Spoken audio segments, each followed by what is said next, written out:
Assalamualaikum warahmatullahi wabarakatuh. Saya Muhammad Rifki Aulia dari Teknik Informatika Universitas Nasional. Di sini saya akan memberikan jawaban terkait dengan ujian akhir semester Komunikasi Data dan Jaringan Komputer. Untuk soal yang pertama, gambarkan serta jelaskan cara kerja komunikasi protokol TCP. Untuk pertama, Transmission Control Protocol atau Internet Protocol TCP yang standar digunakan dalam proses tukar-menukar data antar komputer atau komunikasi dalam jaringan internet. TCP/IP mengatur standar bagaimana data bisa dikirim dan diterima antar komputer dengan menggunakan jaringan yang ada saat ini.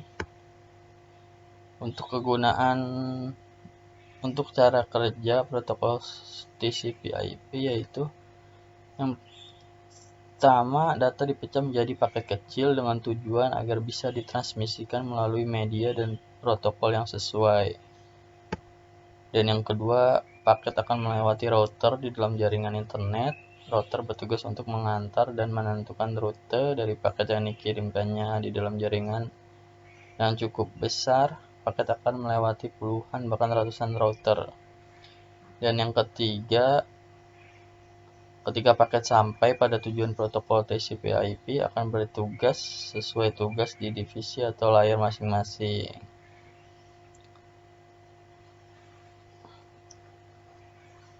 Untuk soal nomor 2, jelaskan apa yang dimaksud dengan subnetting dan berikan contoh.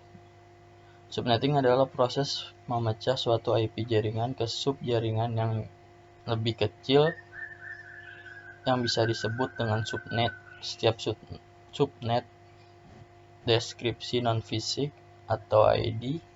Untuk jaringan subfisik, biasanya jaringan beralih dari host mengandung satu router dalam jaringan multi. Contoh kasus subnetting yang terjadi dengan sebuah network address 10.0.00/16. Subnetting pada IP address kelas A. Kelas A di oktet 2, 3, dan 4 atau 3 oktet terakhir, kemudian subnet max yang bisa digunakan untuk subnetting kelas A adalah sebuah subnet max dari CIDR per 8 sampai per 30. Dari analisanya bisa kita lihat 10.00 berarti kelas A dengan subnet max, per 16 berarti dengan perhitungan jumlah subnet 28 sama dengan 256 subnet. Jumlah per host subnet 216 kurang 2 sama dengan 65534 host. Blok subnet 256 dikurang 255 sama dengan 1. Jadi subnet lengkapnya 01, 2, 3, 4 dan seterusnya.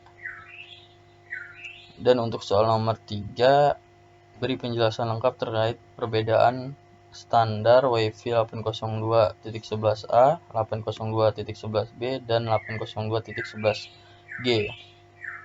Untuk 802.11a itu mempunyai biaya yang cukup tinggi dan kurang populer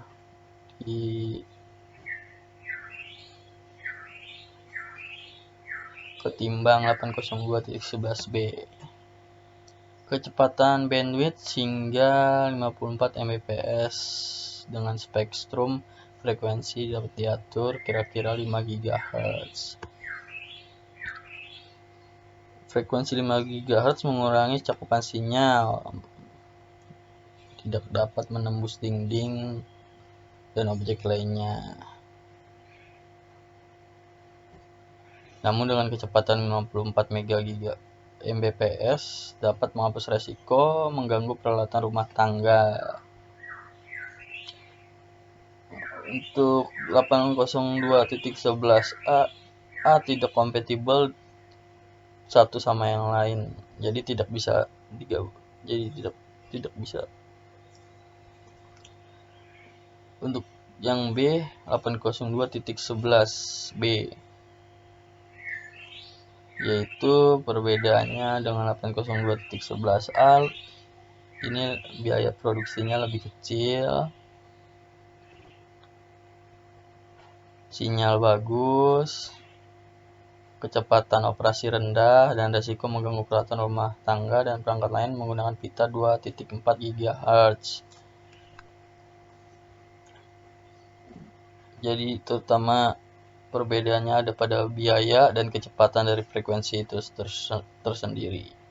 Sedangkan untuk yang 802.11g itu merupakan gabungan dari 802.11a dan 802.11b. Jadi pada 802.11g itu mempunyai biaya produksi yang cukup tinggi,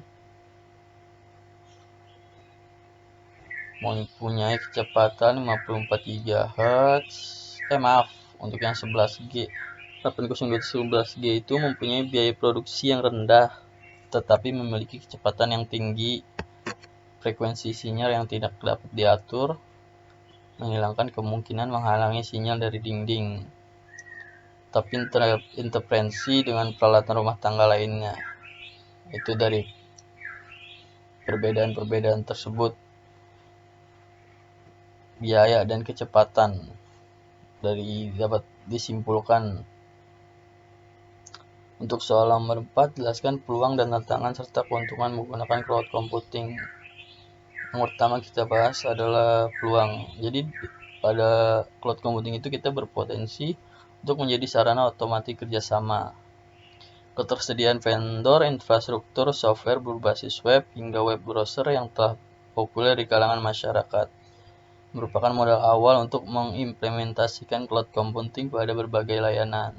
Sedangkan tantangan dari cloud computing itu sendiri adalah pengertian dari cloud computing, masalah keamanan, privacy, ketersediaan bandwidth, infrastruktur, dan frekuensi.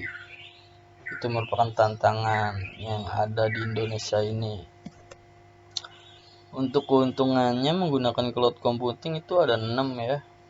Menurut saya yang pertama mengurangi biaya. Jika menggunakan cloud computing tidak perlu membeli dan mendownload program.